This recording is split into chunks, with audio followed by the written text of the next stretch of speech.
Travis Wayne Goodsell.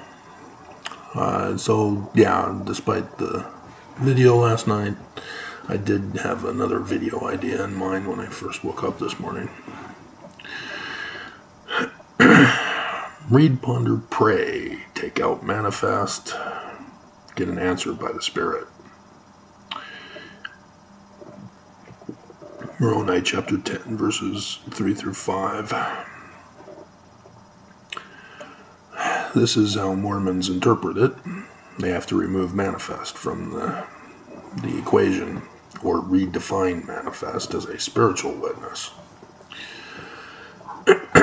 which is most likely the scenario because they obviously see manifest, they read manifest, so they have to redefine manifest. Manifest is a physical, not spiritual witness. But nonetheless, it used to be the still small voice when I was a kid. Because of psychology, Mormons are afraid of that gospel. They're ashamed, and so they don't dare say that it's a still small voice. Instead, they now call it a still small feeling. And that feeling can only be positive or negative, right or wrong. It's one answer or the other, black and white answer. And so Mormons have to make sure that they get the right answer. If you pray to find out if the church is true, well, you can't get a, nope, not true. You have to get a, yep, it's true. There's no solid foundation for a belief in such a practice.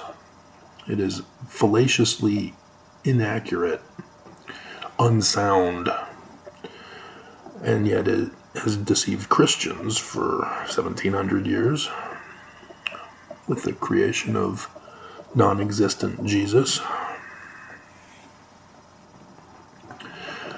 And so why Mormons are using it is just weird and wrong on so many levels, but because it's in our manuals, Christians have infiltrated our church and have risen to positions of power over other Mormons. And I know who they are. I used to work with them on the special project of the footnotes. They are anti-science, anti-truth, anti-logic. But you guys believe them, and you don't even bother to follow the Book of Mormon as to how to obtain a knowledge of things from Alma chapter 32, starting in verse 28. But nonetheless, this spiritual witness process deceives you.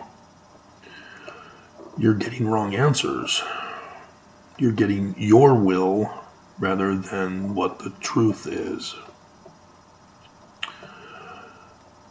And if you'd been reading your scriptures and studying them, you'd know Doctrine and Covenants section 1, verse 16.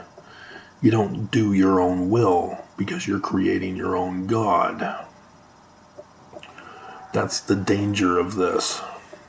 A spiritual witness is dangerous because all you do, read, ponder, pray, get the feeling that confirms your answer, and you're good to go. And if you don't get your answer, you keep on your knees until you get that answer. That's where it becomes dangerous. Is that once you find out that the church is true, you don't listen to anybody else. You don't interpret scriptures correctly, because all your scriptures are now interpreted according to your spiritual witness that the church is true. So anything that dares to come out and contradict that is automatically discarded and not believed. Such as the Book of Mormon is written in the learning of the Jews. It is not Christian, and so you are not to interpret Jesus Christ from the Book of Mormon. because that is not the learning of the Jews. Stuff like that, you instantly disregard and throw away from your mind because it doesn't fit your spiritual witness. And so you must discard the spiritual witness process. It is false. Put back in a physical witness in Moroni. This is Alma chapter 32, starting in verse 28. This is what it's telling you to do. You have the spiritual witness. That's the seed, the word. And you must turn that spiritual witness into physical reality. You must replicate it. You must see it through to the end. Because now you can judge it. Other people can judge it.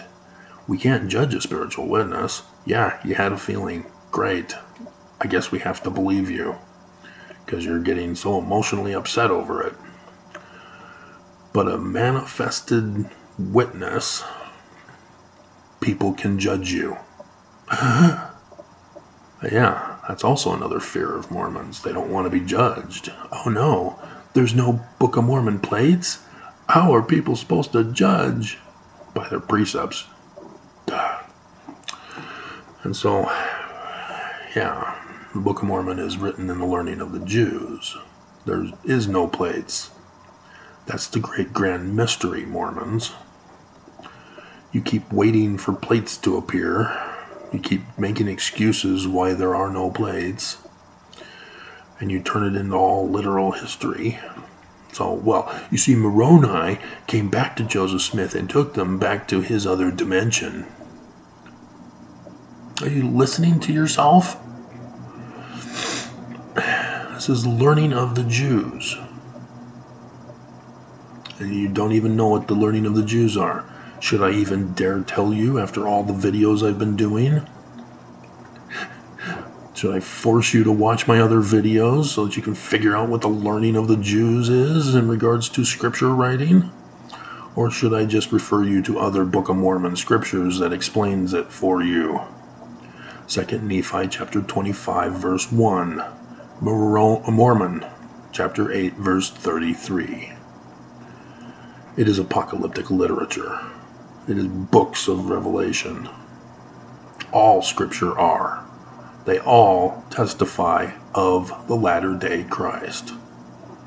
They're books of revelation. All scriptures. And so if all the scriptures are books of revelation, including the Book of Mormon, do you not think that Joseph Smith likewise wrote in that manner? And yet you take the first and second and the visionary accounts as literal history? And you get mad at me when I tell you that it's not Jesus? That we're not Christian? See, but here's the other catch. The prophets of the Church of Jesus Christ of Latter-day Saints reaffirm your spiritual witness. Because not only is your spiritual witness not true, but the prophets are now exposed as false prophets, leading you astray, leading you on the path to the great and abominable spacious building, on the forbidden paths of darkness in the midst of darkness, into the filthy waters. That's what it means. These prophets are liars. They know they're liars because they know that it's the learning of the Jews. And yet they keep telling you it's Christian with Jesus. This is anti-Semitism. This is anti-Joseph Smith. This is anti-Book of Mormon. These prophets are evil. That is what I have come to manifest from the initial spiritual witness. See, because it's not the same thing. Joseph Smith, true or false? This church, true or false? They're completely different questions. And there are completely different answers. And it's not a matter of yes or no, per se. You can do it that way, but you can't explain yourself. That's the thing Mormons can't explain with their spiritual witness. I had a spiritual witness and it touched my heart, never stronger than ever before. Yeah, so? That doesn't do anything for me. It just makes you a sucker and a loser. Get the physical witness, then you can explain the whole process of how you came to that discovery. It is forensic evidence because it's science-based. Replicate it in the flesh, then we can judge it. Show your work.